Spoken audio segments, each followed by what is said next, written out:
हम ज्यादा भारत होते तो चीन से संबंधों में कम गुलाबी नजरिया होता। ड्रैगन के साथ संबंधों को लेकर जयशंकर की दो टूक। विदेश मंत्री एस जयशंकर ने बुधवार को चीन के साथ भारत के संबंधों पर विचार किया। उन्होंने ऐतिहासिक बारीकियों पर प्रकाश डालते बताया कि कैसे अधिक भारत केंद्रित दृष्टिकोण चीन के साथ अपने संबंधों को अलग तरह से आकार दे सकता था। जयशंकर ने कहा कि यदि हम ज्यादा भारत होते तो चीन के साथ साथ हमारे संबंधों के बारे में कम गुलाबी नजरिया होता। राष्ट्रीय राजधानी में अपनी पुस्तक वाई भारत मैटर्स के विमोचन के अवसर पर जयशंकर ने कहा कि जिन 3 देशों पाकिस्तान, चीन और अमेरिका को लेकर मैंने बात की है, उनके साथ शुरुआती वर्षों में वास्तव में हमारे संबंध बहुत विवादित थे। जयशंकर ने चीन पर भारत के पहले उप प्रधानमंत्री और गृह मंत्री सरदार वल्लभ भाई पटेल और पहले प्रधानमंत्री जवाहरलाल नेहरू के बीच नोट और पत्रों के आदान प्रदान का जिक्र करते हुए ऐतिहासिक रिकॉर्ड का हवाला दिया गया। उन्होंने चीन के साथ संबंधों पर भारत की शुरुआती रुख की जटिलताओं पर प्रकाश डालते हुए दोनों नेताओं द्वारा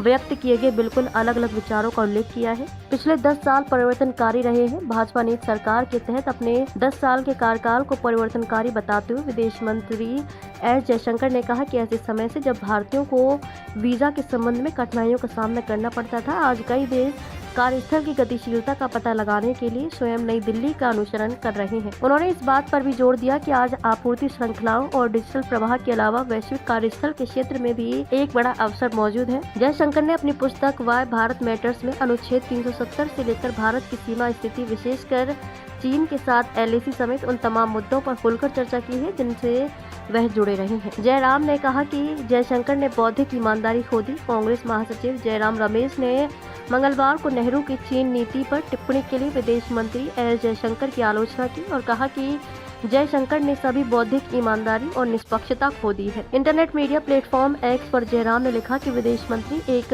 नवधर्मांतरित व्यक्ति हैं। उन्होंने तंज कसते हुए लिखा, जब भी मैं विद्वान और तेज तर्रार विदेश मंत्री द्वारा नेहरू पर दिए गए बयानों को पढ़ता हूं, तो मैं केवल उन अनगिनत परिक्रमाओं को याद कर सकता हूं जो वह अपनी शानदार पोस्टिंग के लिए नेहरू वादियों के आसपास किया करते थे।